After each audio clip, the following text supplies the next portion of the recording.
Come on everybody, it's Cramer's Cavern. Let's go spelunking in Stephen's mind.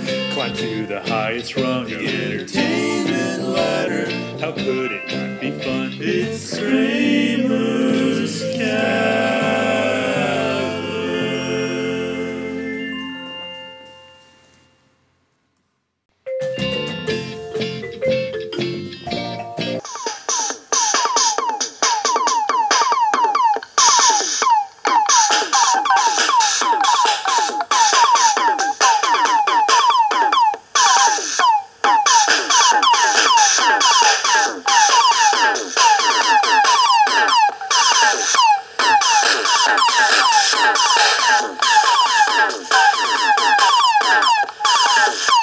It's Cramer's Cavern.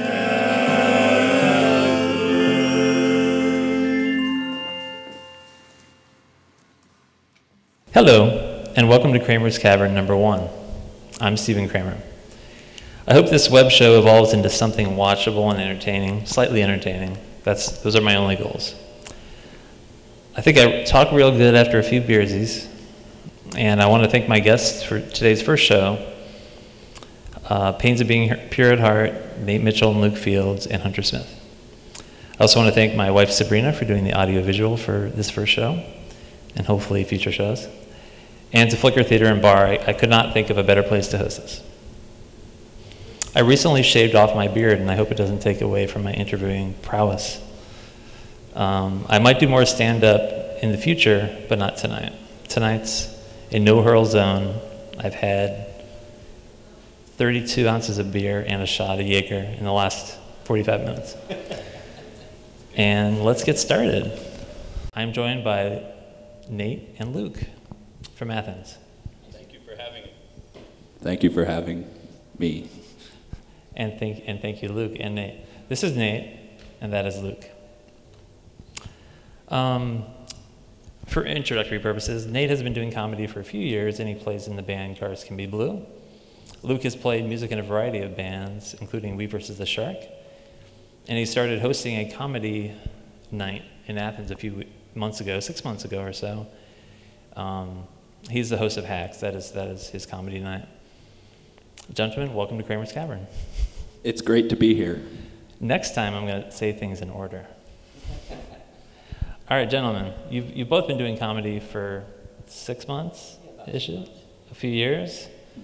Yes. I'm going to give you my top 5 topics, and I would like you to tell me, in general, off the top of your head, what's the best 5 topics to make jokes about? Earlier today, I thought relationships, that includes familial, that's a word, familial. Familial, yes. And romantic relationships. Bodily fluids, that includes shit, piss, puke, tears, semen, blood. Always everything. reliable for a chuckle. They're all good. Human nature, pop culture, and working life. I know you like to joke about working life. Yes. I feel like that Athens has many opportunities to turn your thankless toil into grist for stand-up comedy material. Whatever it is, right? That's true. So you agree with number 1, being work? Well, I don't know if I'd put those in that order, but I think that those are all frequent comedy topics. Yeah. Can you think of any others that would be part of your top 5? Is female genitalia included on there? I don't know if that's a bodily function or just a bodily part. For you, it's 5.1. All right. Well, that's pretty much my default setting, I'd say. Okay. Luke, what do you like to write jokes about? I don't even think I have 5 jokes, so filling out a top 5 subjects would be a little rough. Mostly at this point, being a slight egomaniac, I mostly just joke about myself. Trying to work past that. So far, I've been mostly unsuccessful. But I think you hit a pretty solid top 5. I think it's good to make yourself the butt of the joke. Yeah, It depends on how much you want to involve the anus and how deep you want to go. I had a colonoscopy last month. Nice. How you feeling today? I'm feeling good. Feeling good. Your ass is brats. Well, it's not perfect up in there, but I'm alive, so it doesn't matter. Congratulations. Thank you. I'm wondering, I've never really been in a proper band. You both have been in bands for years. This is true. Would you say being in a band has helped you in becoming a comic? I'd say that just being on stage, and well, as I know you were all too familiar with, that there is a certain degree of improv humor between songs and Cars Can Be Blue sets. I mean, that was the transition of Becky doing improv comedy and then starting to write songs that became Cars Can Be Blue songs, and that sort of thing translated to the stage show. So yeah, I guess just being comfortable on stage is important. I think being comfortable on stage is essential. That's why everyone should be sitting in a chair or a couch. Preferably with 32 ounces of beer and a shot of Jaeger. But over to Luke. Yeah, I mean, I'd agree with Nate. You know, it's just, it doesn't help you be funnier per se, but it certainly has helped me get used to being on stage. Usually have that buffer zone of a guitar. You know, you can always stomp on a pedal and have feedback take over for you, but every time a drummer breaks a bass drum or the bass player pushes over his amp having too much fun, occasionally you have to step up and improv and talk a little bit with the audience. And that, if I hadn't done that before, I would be even worse than I am right now at stand-up comedy. You have to channel your own personal Jeff Griggs to make up for that time, right? Perfect example. Is that too inside humor? I don't know. Who's going to watch this? People can Google Jeffrey Griggs. They know it's 3 G's, and you've got the pains of being period hard on here is like marquee value. Well, so who knows if they'll even show up? Who knows? We'll see. I'm sure they'll fast forward this part. Well, I think Fred Armisen has shown us how it's done. You can transition from music to being a funny guy. As a musician until he was Fred Armisen on Saturday Night Live. Right. Yeah. But I mean, how popular is Trench now? I've just recently, just friends of mine in Atlanta, I was telling them that Fred Armisen was the drummer for his punk band or whatever, and we actually watched YouTube clips of his old stuff from 91, 92, and they're like, wow, this band sucks. Well, he made the right career choice then, right? Indeed. Would you say being funny helps you get laid better than being a musician does? I can speak from personal experience here that, yes, probably they're one of the smoothest relationships I've fallen into is directly related to being an opener for Doug Stanhope. I got some that night. And nice. It actually worked out quite well, over a month. How about you, Luke?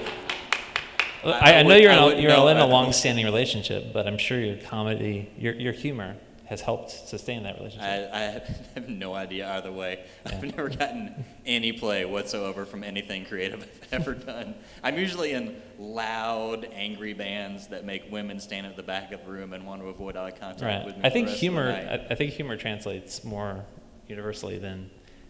Probably. I mean, it's less than. I mean. But my girlfriend has stopped sleeping with me since I started doing stand-up, so I don't know if I can get behind your thesis there. Well, it's a question. It's not a thesis. I will say that being in love is horrible for comedy material. Right. I think Patton Oswalt has touched upon this. When you're actually happy in your personal life, it's like the jokes just dry up. But there's still things that you're miserable about that you hate. Oh yeah, there's plenty. Yeah. There's plenty of that. Oh, the milk was gone this morning. I couldn't have my bowl of cornflakes. I tell you, it's rough out there. Yeah, no one cares. Yeah, if that morning sex happens, people hate you, right? Yeah. Do you make jokes in bed, Nate? Only when that because of the sunken chest and the farting happens. You gotta kind of play it off with something kind of clever, I guess, in the heat of the moment. Are there any jokes that help you seal the deal? Actually when I first started sleeping with my current girlfriend, I think the second night we spent together, I told a joke that had a 30-minute long setup to a really, really bad punchline. And she was stuck through it. Wow. She giggled through the whole thing. She's a real trooper. Was it the aristocrats? Yeah. I've never That memorized. might have been worth it. I've never It was good. memorized other Have you people's ever heard jokes. the got any grapes joke? Got any grapes? Got any grapes? I don't know if we have 30 minutes. I don't here. think so. No. I'm not doing it. I'm not doing it unless I get to do the whole thing. No. Am Th- I that's allowed, that's are for we allowed another to time. swear on this program, or is it intended for family consumption? I don't know. What's the time? Oh, Well, we can go 15 minutes. We can go 15 minutes. we can always edit out Luke's stuff. Shut up. I've got 3 out of 8 questions done. Do you think an Athens comedy explosion is inevitable, or has it already happened? What can Nancy Denson do to attract more hilarious people to town? Did you say Nancy Denson? Nancy Denson? Yeah, I know. I'm just. She's going to bring jobs to town, right? Oh, that's right. That's right. Athens comedy industry that she specifically got elected to help foster. She's got a Barbara Bush vibe, right? Wait, can you say that? What was the beginning part of that question? Because after you said Nancy Denson, I couldn't. Do you think the Athens comedy explosion is going to Oh, happen? Athens- Will Athens inevitably always be a music town? All right. Well, okay. I don't know about this Johnny Come Lately over here, but when I first crash landed in Athens, Georgia, like I was ready to get a comedy thing going right off the bat, along with Becky, and doing the Off Night Athens that was originally supposed to be more like an Ed Sullivan kind of variety hour thing that was supposed to have comedy and like jugglers and whoever else, but it ended up being like more like a live sketch thing, and launching the career of Comedy Central's own Adam Newman in the process.